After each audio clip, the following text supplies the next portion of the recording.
सबसे पहले एक इशू जो रेज़ करूं वो ये है कि कोरोना और उसके दरमियान जो भी दुनिया में वर्ल्ड इकॉनमीज़ के साथ जो कुछ हो रहा है, ये एक अनप्रेसिडेंटेड सिचुएशन है। ये इससे पहले नहीं हुआ आज तक। सो इसको प्रिडिक्ट करना कि ये कितना अर्सा चलेगा और इसके बाद क्या हालात होंगे, बहुत मुश्किल है। अब आके आपने देखा है कुछ जैसे सिंगापुर यूनिवर्सिटी ने प्रिडिक्शन स्टार्ट किए कि उनके ख्याल में सिर्फ मॉडलिंग के थ्रू वो बता रहे हैं कि किस मुल्क में कितना अरसा कोरोना चलेगा और कब तक हर्ड इम्यूनिटी बिल्ड होगी, जब मेजॉरिटी लोगों को हो चुका होगा और उसके बाद फिर वो नीचे आ जाएगा। अभी उसकी वैक्सीन बनती है या उसकी कोई इलाज निकलता है, वो अभी तक हम नहीं सामने आ रहा है, इसलिए हम उसके टाइम पीरियड को प्रिडिक्ट नहीं कर सकते।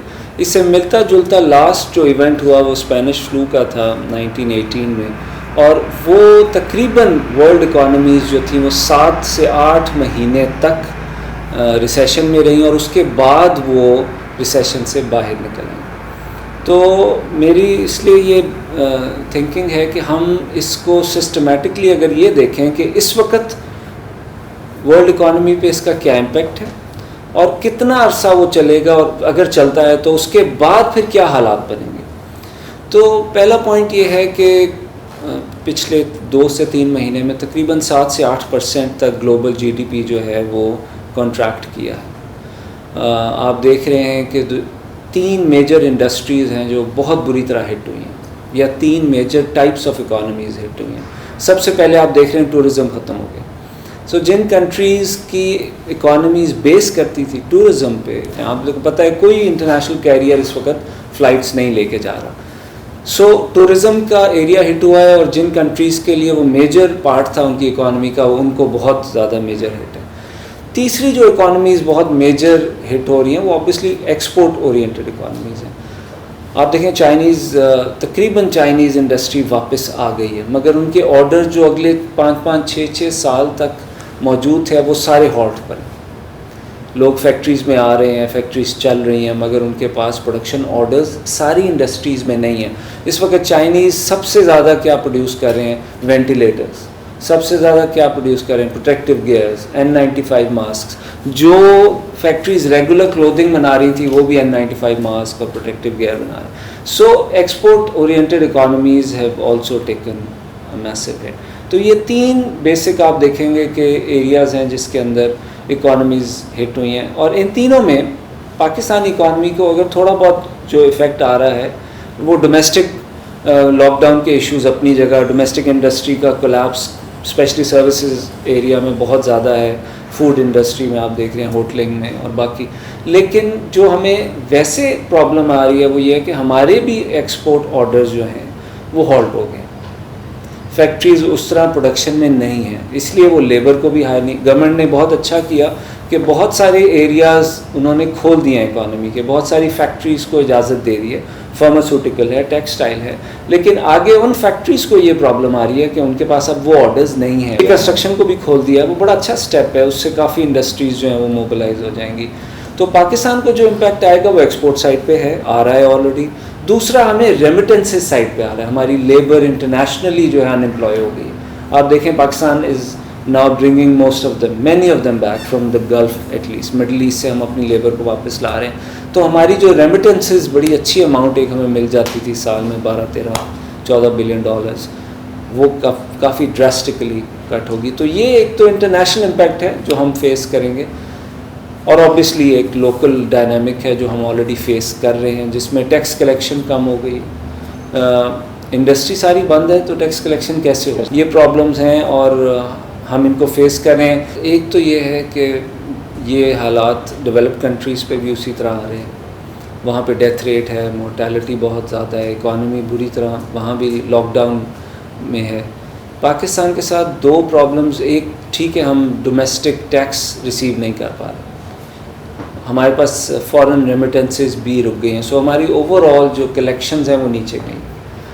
हमारे कुछ एक्सपेंसेस भी नीचे गए हैं, जैसे हम इंपोर्ट्स भी नीचे आ गई हैं। आप देखें हमारा इस वक्त जो इंपोर्ट बिल है वो बिल्कुल नीचे आ गया। उसकी वजह से ठीक है हमें कुछ रिलीफ मिलेगा। ये कहना कि उन इकॉनमीज़ की स्ट्रेंथ ज़्यादा है तो वो आराम से सर्वाइव करेंगे इस क्राइसिस को, और पाकिस्तान नहीं करेगा।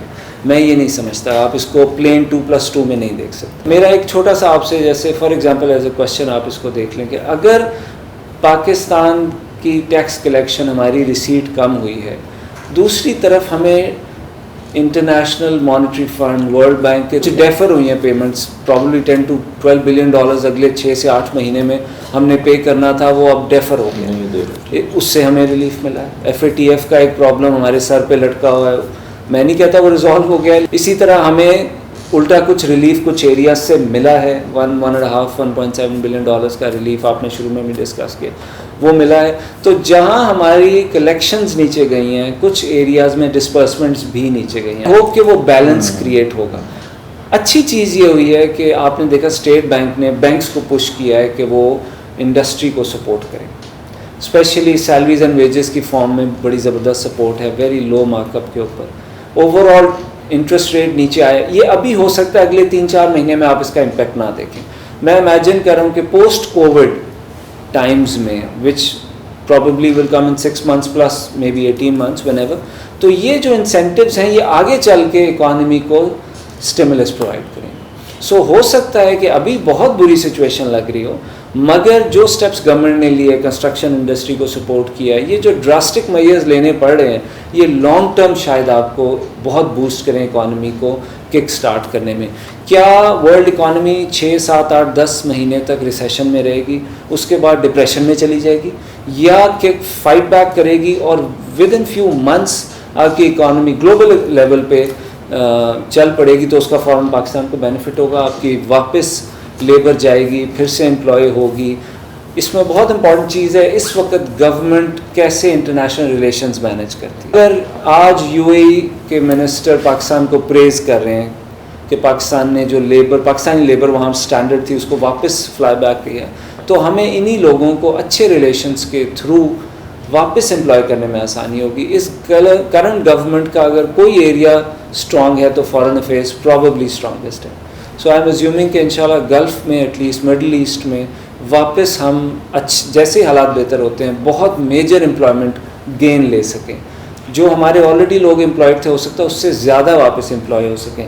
ये डिपेंडेंट है कि उनकी इकॉनमीज़ कितनी जल्दी स्टार्ट होती हैं, लेकिन मेरे हिसाब में कोरोना के जाने के विद इन 5 to 6 months जैसी ग्लोबल इकॉनमी रिहेबिलिटेट होती है, ऑयल प्राइसेस स्टेबलाइज कर जाएंगी। किस पे करेंगी? प्रॉब्ली 20, 25, $30 बैरल से ऊपर जाएंगी।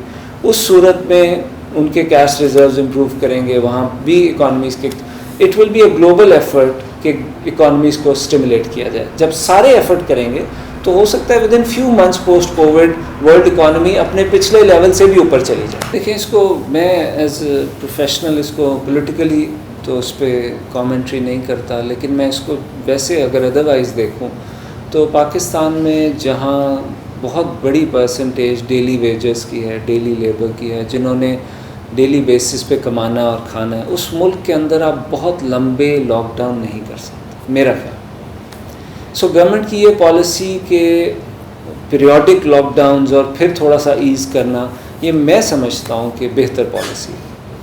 देखिए, पाकिस्तान के अंदर गवर्नमेंट की कैपेसिटी नहीं है कि लोगों को घर बैठ के खिलाए। अभी आपने एहसास प्रोग्राम में गवर्नमेंट का क्लेम है कि उन्होंने तकरीबन 10 मिलियन लोगों को 12,000 रुपीज़ अ मंथ दिया है। ये कितना अरसा लोगों को दे सकती है, और इसके अलावा जो बिजनेसेस बंद हुए हैं उनको कितना सपोर्ट करेगी? अमेरिकन इकॉनमी बहुत बड़ी इकॉनमी है, $2 ट्रिलियन का उन्होंने रिलीफ पैकेज दिया जो 30 डेज़ में ख़त्म हो गया। अब वहाँ डिस्कशन चल रही है कि इसको फर्दर दिया जाए, जो कि दुनिया की सबसे ज़्यादा इंडेटेड इकॉनमी है। उन्होंने, ठीक है, वो उनके पास सिक्योरिटी बिल्स के थ्रू वो फर्दर रेज करेंगे ग्लोबली पैसा, वो प्रॉब्लम नहीं है उनको, हमारे इश्यूज़ नहीं, ऑब्वियसली नहीं, इट्स अ डिफरेंट इकॉनमी। लेकिन कोई इकॉनमी जितनी पावरफुल भी हो वो लोगों को घर बैठ के नहीं। सो मैं नहीं समझता कि ये लॉकडाउन अगर इससे भी हार्ड किया जाता और 90 डेज चला जाता। आपके पास इंडिया की मिसाल है, इंडिया में इस वक्त लोग सड़कों पे निकल रहे हैं, वो उस तरह कर्फ्यू को जो गरीब इलाके हैं वो फॉलो नहीं कर रहे। एक घर में जहाँ पे एक कमरे में 10 लोग रहते हो वहाँ पे सोशल डिस्टेंसिंग उस तरह नहीं की जा सकती। सो मैं समझता हूँ it had to be a combination. हमारी गवर्नमेंट ने शायद इससे पीछे कोई हमारे पास मॉडल नहीं था जिसको फॉलो किया जाए। स्वीडन ने नहीं लॉकडाउन किया उस तरह, और वो समझते हैं बेहतर पॉलिसी थी। उनकी डोमेस्टिक इकॉनमी अभी भी सस्टेन कर रही है, लोग उतने अनएम्प्लॉयड नहीं हुए। अगर सारी इकॉनमी बंद कर दी जाए और सब लोगों को अनएम्प्लॉय करके उन्हें बेनिफिट्स दिए जाएँ तो क्या पाकिस्तान वो सस्टेन करता है? नहीं कर सकता। तो हमें ये साइड भी देखनी थी कि कितने लोग डेली वेजेस पे हैं जिनको घर पे खाना प्रोवाइड करना है। गवर्नमेंट कितना अरसा कर सकती है, उतना ही लॉकडाउन किया जा सकता था। सो एक बहुत अच्छी बात जो है, जो कि अभी तक किसी को समझ नहीं आ रही, कि पाकिस्तान में अभी तक मोर्टालिटी रेट बहुत लो है।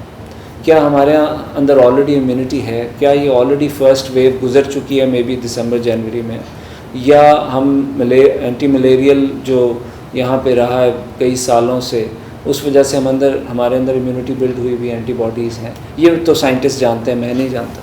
लेकिन हमारा वो पैटर्न नहीं है इन्फेक्शन का भी और डेथ का भी, जो इस वक्त आप इटली में, स्पेन में, यूके और अमेरिका में देख रहे हैं। सो गॉड हैज़ बीन काइंड। तो आई थिंक ये जो पॉलिसी थी गवर्नमेंट की एब्सोल्यूट लॉकडाउन ना करने की, वो ह्यूमेन पॉलिसी थी इन सम वे, और उसकी वजह से शायद पाकिस्तान में उतना क्राइसिस क्रिएट नहीं हुआ जो शायद इंडिया में। आई थिंक इसमें 2-3 इम्पॉर्टेंट पॉइंट्स जो आ रहे हैं कि world economy obviously corona post corona change होगी, मॉडिफाई करेगी अपने आप को। जैसे आजकल एक टर्म चल रही है ह्यूमन फ्री, कुछ इंडस्ट्रीज़ क्लेम कर रही हैं कि वो कम्प्लीटली ह्यूमन फ्री हैं, इसलिए वहाँ उनके प्रोडक्ट्स के ऊपर कोरोना का या किसी ह्यूमन टच का कोई इम्पैक्ट नहीं है। रोबोट्स काम कर रहे हैं, वो बैक्टीरिया फ्री हैं। इस तरह की बहुत सारी इंडस्ट्रीज़, इंटरेस्टिंग किस्म के सिनेरियोज बिल्ड होंगे। आप देखें डिजिटल इकॉनमी जो है वो ग्रो करेगी, ऑनलाइन शॉपिंग, घर पे बैठ के ऑनलाइन। अब आपने देखा यूनिवर्सिटीज़ भी ऑनलाइन जा रही हैं, ग्लोबली जा रही हैं, सिर्फ पाकिस्तान का इशू नहीं। सो ऑनलाइन टीचिंग एंड लर्निंग, फिर इसी तरह हॉस्पिटल्स भी बड़ी हद तक ऑनलाइन अवेलेबल हो जाएंगे। सो बहुत सारी चीज़ें जो आप पहले बाहर जाते थे, शॉपिंग करते थे, वो चीज़ें कर्टेल होंगी। लेकिन वो फियर फैक्टर की वजह से, अगर ये fear factor over next 1-1.5 years बिल्कुल ख़त्म हो जाता है तो रिहेबिलिटेट भी हो जाएगी सिचुएशन, वापस भी आएंगी। लोग ऑनलाइन सॉल्यूशंस को यूज़ करेंगे, बिल्कुल उसमें बहुत सारा फैसिलिटेशन है, फ़ायदा है, लेकिन वो फियर ख़त्म होने से लोग बाहर भी निकलेंगे। और ये सब पाकिस्तान में नहीं होगा, ग्लोबली होगा, और उससे टूरिज़्म वापस भी आएगा मेरे ख्याल में। एयरलाइन इंडस्ट्रीज़ कुछ आप देखेंगे कि बैंकरप्ट हो जाएंगी, ऑलरेडी बैंकरप्सी डिक्लेयर कर रहे हैं। कुछ इंडस्ट्री जैसे कतर है, एमिरेट्स, जो कि गवर्नमेंट स्पॉन्सर्ड हैं, सपोर्टेड हैं, शायद वो सस्टेन कर जाएँ। जब ये रिबाउंड होगा तो हो सकता है आप इनमें एक अनप्रेसिडेंट क्या करना है। देखिए पाकिस्तान की गवर्नमेंट की ऑप्शंस बड़ी लिमिटेड है। हमारी इंडस्ट्री को हम 2 एलिमेंट्स हैं, एक तो हम अपनी डोमेस्टिक इंडस्ट्री को स्टिमुलस प्रोवाइड करें, which the government is already doing. एक ये है कि हम अपनी इंटरनेशनल जो हमारे एक्सपोर्ट ओरिएंटेड पार्ट है इकॉनमी का, उसके अंदर कोई, वो तो वर्ल्ड इकॉनमी की वजह से हो, लेकिन उसमें फॉरेन अफेयर्स बहुत इंपॉर्टेंट पार्ट प्ले करें। तो आई थिंक गवर्नमेंट यहाँ पर इंटरनेशनल मार्केट्स में इंसेंटिव्स ले सकती है, कोटाज ले सकती है, बेनिफिट्स ले सकती है अपने एक्सपोर्टर्स के लिए, स्पेशली टेक्सटाइल इंडस्ट्री के लिए। तो उससे आप बहुत एम्प्लॉयमेंट जनरेट कर सकते हैं और फॉरेन रिज़र्व में भी आपको बहुत फ़ायदा होगा। So as time will pass in an unprecedented time, I think आपको बड़े इनोवेटिव तरीक़ों से बेनिफिट्स लेने होंगे लोकली एंड ग्लोबली।